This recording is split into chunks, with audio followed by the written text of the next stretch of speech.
И така, здравейте хора! Днеска ще ви покажа как се програмира Viva.com дистанционно с това на дистанционното за телевизора, да може да управлява телевизора и така да ползваме едно дистанционно. Така, за целта поставяме двете дистанционни едно срещу друго на разстояние около 5 см. Първо, така, натискаме бутона сет и го задържаме за 3 секунди, докато червената лампичка почва да свети много силно. После, така, натискаме включване, съответния бутон от дистанционното на телевизора. Намаляване на звука, увеличаване и смяна на източника на картина сигнала. Input Source.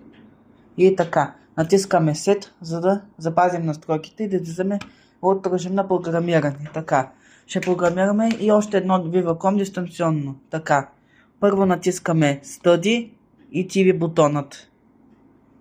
Почва свети по-сяло. Натискаме основната тезура, премигва и прият сигнала.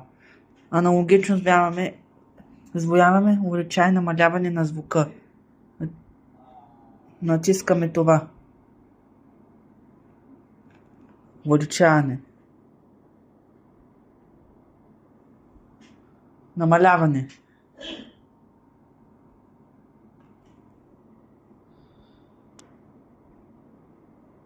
Смяна на източника на картина на сигнала.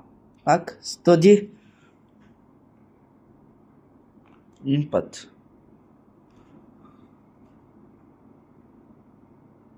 И е готово. Така, станала е процедурата. Ако искате